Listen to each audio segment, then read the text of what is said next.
Show dan kami juga masih mengundang partisipasi Anda untuk berinteraksi bersama kami. Ada hal yang ingin Anda tanyakan terkait dengan topik kita malam ini, silakan saja langsung Anda layangkan di line telepon yang tertera di layar kaca Anda. Baik, saya kembali ke narasumber kita, ada Profesor Iskandar dan juga Tengku Jamaludin. Tadi sudah dijelaskan dan juga penelpon juga sangat melihat apapun fenomena yang sudah terjadi saat ini. Tapi bagaimana pula agar masyarakat kita sekali lagi tidak bingung apakah harus mengikuti kebiasaan yang dulu dilakukan misal di suatu kampung dengan terkait dengan hal ibadahnya, ataupun dengan ditemukannya pendapat-pendapat baru harus mengikuti yang baru agar tidak jadi perpecahan. Seperti apa ini, Profesor? Silakan. Ya, kalau ditemukan pendapat yang baru, saya kira seperti dijelaskan oleh Tengku Jamal tadi. Jadi apapun pendapat, kalau itu pendapat pribadi, pendapat dari sesuatu ormas atau apa, itu tidak boleh mengikat kita. Jadi tidak ini. Jadi ada hal-hal seperti itu ya mesti kepada ijma, tanyakan kepada Ulama. Ya dalam hal ini MPU. Jadi kalau sudah ada fatwa MPU untuk masyarakat Aceh itu sudah terikat. Sudah ada fatwa MUI untuk rakyat Indonesia itu sudah terikat. Soal pendapat, ada pendapat orang, sejauh kita bisa pelajari itu bagus sekali pelajari. Oh ini masuk akal dan ini bagus ya, kalau kita mampu. Itu silakan diamalkan. Tapi jangan setelah itu kita pelajari ini rasional, ini bagus, ini terus kita merendahkan pendapat yang lain. Itu yang tidak boleh. Jadi pendapat-pendapat yang lain selama itu adalah bersandarkan kepada Al-Quran dan hadis, hanya beda dari segi pemahaman para ulama, beda dari segi penafsiran, bukan memperturutkan hawa nafsu, itu tidak boleh kita rendahkan. Nah, tapi kalau ada pendapat katakan salat itu tidak wajib, ya itu tidak perlu berpikir lagi, sudah pasti itu pendapat yang salah. Ya. Sudah pasti pendapat yang salah. Tidak ada perbedaan pendapat yang seperti itu, tidak ada. Perbedaan pendapat yang ada hanya dalam hal-hal yang sangat kecil, detil-detilnya dalam memahami kepada Al-Quran dan hadis. Jadi kalau kita sudah pelajari mampu, kita pelajari sudah yakin, ya amalkan. Tidak mampu, tanya kepada ya MPU dalam hal ini. Ya, tanya kepada MPU. Ya, dan juga misal ada dari satu masyarakat mengatakan ketika sudah mengikuti mazhab Syafi'i, maka mazhab Syafi'i saja, tidak boleh mengikuti, tapi yang bercampur-campur. Mungkin ini seperti apa nih pendapat ini, Tengku? Iya, saya sering sampaikan the thing globally, the act locally. Artinya berpikir itu boleh mendunia, ilmunya harus banyak. Bahkan tidak cukup satu kitab, harus puluhan kitab, bahkan beratus kitab boleh kita baca, kita pelajari. Tetapi dalam pengamalannya, saya sampaikan di awal itu tidak boleh untuk masyarakat umum. Itu tidak boleh, ini boleh, itu boleh, tidak. Oleh karena itu sangat bijaksana tentunya harus menyikapi tentang bagaimana pengamalan di sebuah masyarakat itu. Kenapa? Karena itu kan juga boleh dan itu benar gitu. Oleh karena itu kalau dalam sebuah kampung, di sebuah desa sudah biasa ada kunut, ya, maka kalaupun ada pendapat lain, katakanlah mazhab Malik tidak menggunakan kunut, lalu kita kebetulan datang dari sebuah sebuah tempat majlis ilmu yang kita kaji di sana, lalu kita paksakan kepada masyarakat lain, ini tidak boleh, ini tidak ada kunut, tidak sah, sembahyang itu hadisnya hadis dhaif. Ini yang kacau. Oleh karena itu saya tekankan, kita mengajak kepada masyarakat untuk menjaga kedamaian di masyarakat, karena ini kan semua boleh. Seperti katakanlah orang mau pergi ke Masjid Baitur Rahman, ada yang muter ke Penayung, ada yang jalan lurus, ada yang itu kan bola-bola semua kan ke sana selama masih dalam bingkai empat mazhab itu. Dan itu kan disepakati bahwa kalau dalam persoalan muamalah, pengamalan ibadah, kalau masih dalam bingkai itu semua merupakan ahli sunnah wal jamaah. Tetapi jangan jangan memaksakan sesuatu yang baru yang menurut masyarakat itu belum terbiasa.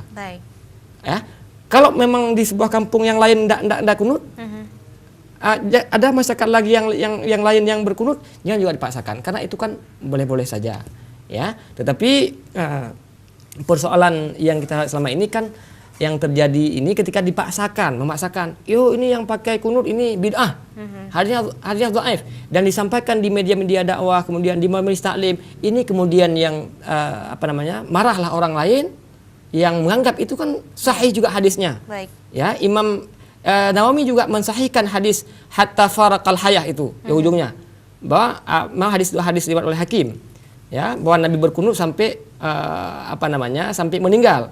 Ada kelompok lain mereka itu hadisnya dhaif dan seterusnya. Oleh karena itu kalau itu dibahas terus menerus maka nggak akan pernah selesai. Maunya kita berpikir hari ini untuk persoalan yang khilafiyah seperti itu rujukannya semua udah ada. Baik. Tinggal kita mengkaji, kita mendalami, kita pelajari bersama, tergantung pengamalan yang seperti apa dan komunitasnya yang seperti apa. Kalau memang sudah mazhab Syafi'i semua, kenapa dipaksakan harus yang lain? Baik. Nah, seperti itu.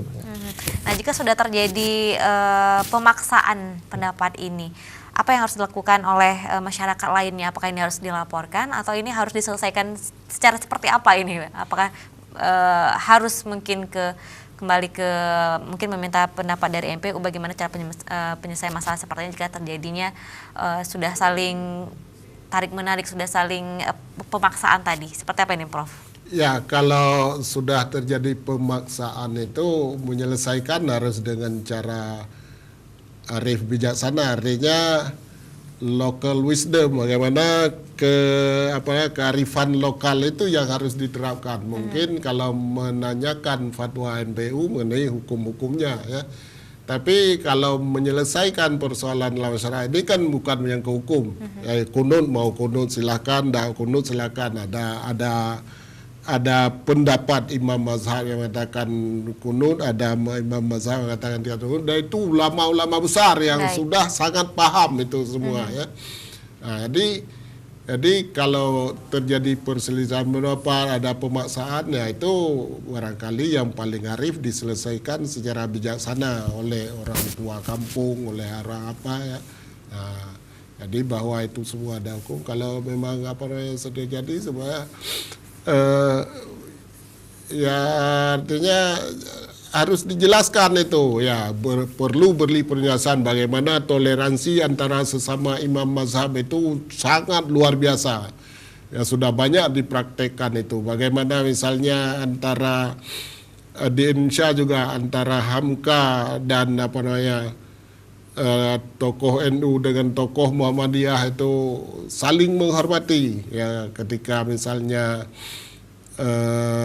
orang NU jadi imam, Hamka sebagai makmum, beliau tidak baca kunut. Mengapa tidak baca kunut? Saya hormat kepada orang Muhammadiyah, ya, makmum saya. Itu toleransi yang paling bagus, karena ya harus diingat bahwa sebenarnya menjaga persatuan itu jauh lebih penting daripada mempersoalkan hal-hal yang kecil ini yang semua ada dasarnya. Semua ada dasarnya, ada pendapat imam mazhab. Jangan karena hal kecil kita berpecah belah. Ini ayat Al-Quran tegas, katanya wa'tasimu bihablillahi jami'a wala tafarraqu.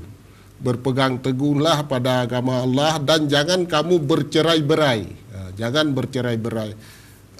Termasuk cerai-berai ini ada upaya pihak luar bagaimana ingin supaya umat Islam jangan bersatu.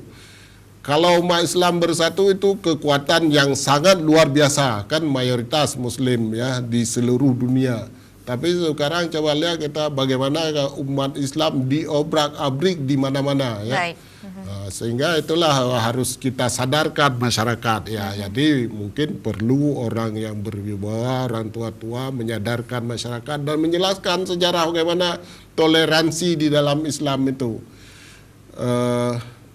Nabi pernah mengucapkan bu'istu bil hanafiyatis samhah.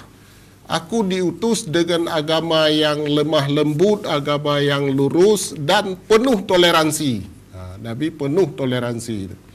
Jadi itu perlu dijelaskan secara baik-baik kepada masyarakat. Memang masyarakat itu karena ya faktor pendidikan masih rendah dan sebagainya, tidak paham. Jadi pokoknya kami apa yang sudah kami praktekkan sejak dari orang tua, dari endatu dan sebagainya sudah begini, tidak boleh rabah-rabah. Jadi harus kita beri pemahaman itu supaya yang masuk pun ada pendapat-pendapat baru juga harus bijaksana.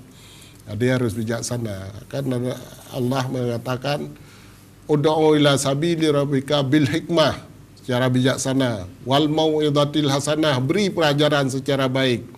Kemudian bagi yang sudah mampu, wajadilhum billati ya ahsan, diskusikan secara baik-baik, diskusikan. Jangan paksa harus begini, kalau enggak, itu enggak akan, siapapun itu enggak akan menerima yang seperti itu. Jadi harus bil hikmah. Ya, baik. Jadi pada intinya adalah toleransi ini, ya toleransi yang sangat dikedepankan dan juga ini sudah dicontohkan oleh Rasulullah. Baik, dan ini juga sudah berada di penghujung waktu. Mungkin sekali lagi sebagai statement closing untuk memberikan juga masukan kepada masyarakat, sebenarnya seperti apa sikap apa yang harus masyarakat kita miliki untuk menyikapi perbedaan-perbedaan itu, terutama juga dalam hal ibadah yang merupakan selalu yang umat Islam lakukan ini. Silakan mulai dari Profesor terlebih dahulu. Ya, perbedaan pendapat dalam masalah ibadah sudah pasti hal-hal yang kecil, yang dari perbedaan pendapat selama pendapat imam mazhab. Jadi bukan pendapat yang biasa. Oleh sebab itu ya kita harus sikapi arif bijaksana, jangan meremehkan yang lain, menganggap salah yang lain, kemudian menghargai juga kepada yang lain. Dan yang harus kita ingat, menjaga persatuan itu lebih utama daripada mempersoalkan hal-hal yang kecil itu, sehingga menimbulkan permusuhan, menimbulkan ketidaknyamanan di dalam masyarakat. Itu saya kira. Iya, baik. Dan silakan Tengku Jamaluddin, apa yang ingin Anda sampaikan terkait dengan apa sih sikap yang harus bijak sekali yang dimiliki oleh masyarakat kita? Yang saya ingin sampaikan dua hal. Yang pertama, harus ada pencerdasan bermasyarakat. Bahwa hari ini perbandingan mazhab itu sudah saatnya untuk diajarkan ke masyarakat. Sehingga masyarakat paham tentang perbedaan-perbedaan itu di kalangan imam mazhab. Yang kedua, kepada penceramah, kepada yang mengajarkan, itu kita berharapkan juga mengajari dengan penuh hikmah dan bijaksana. Baik. Artinya satu sisi ada pencerdasan masyarakat, kemudian yang mengajarkan juga harus bijaksana, tidak menyampaikan sesuatu yang masih asing di masyarakat, kemudian disampaikan kepada masyarakat sehingga menimbulkan kontroversi pengamalan ibadah di masyarakat. Artinya biarkan saja di sebuah masyarakat itu yang telah dianggap turun-temurun itu benar dan secara syariah juga dibenarkan. Ketika datang baru jangan memberikan sesuatu yang baru sementara yang lama itu benar. Kalaupun disampaikan tentunya dengan pelan-pelan, dengan bijaksana, dengan ilmu pengetahuan sehingga tidak menimbulkan keresahan di masyarakat. Terima kasih. Ya, baik, terima kasih. Pemirsa di rumah, demikian bincang-bincang kita malam hari ini terkait bagaimana menyikapi perbedaan pendapat dalam masalah ibadah dengan mengutamakan toleransi dan juga kearifan dan juga menyikapi bahwa setiap perbedaan adalah rahmat. Dan demikian, Assalamualaikum warahmatullahi wabarakatuh. Waalaikumsalam.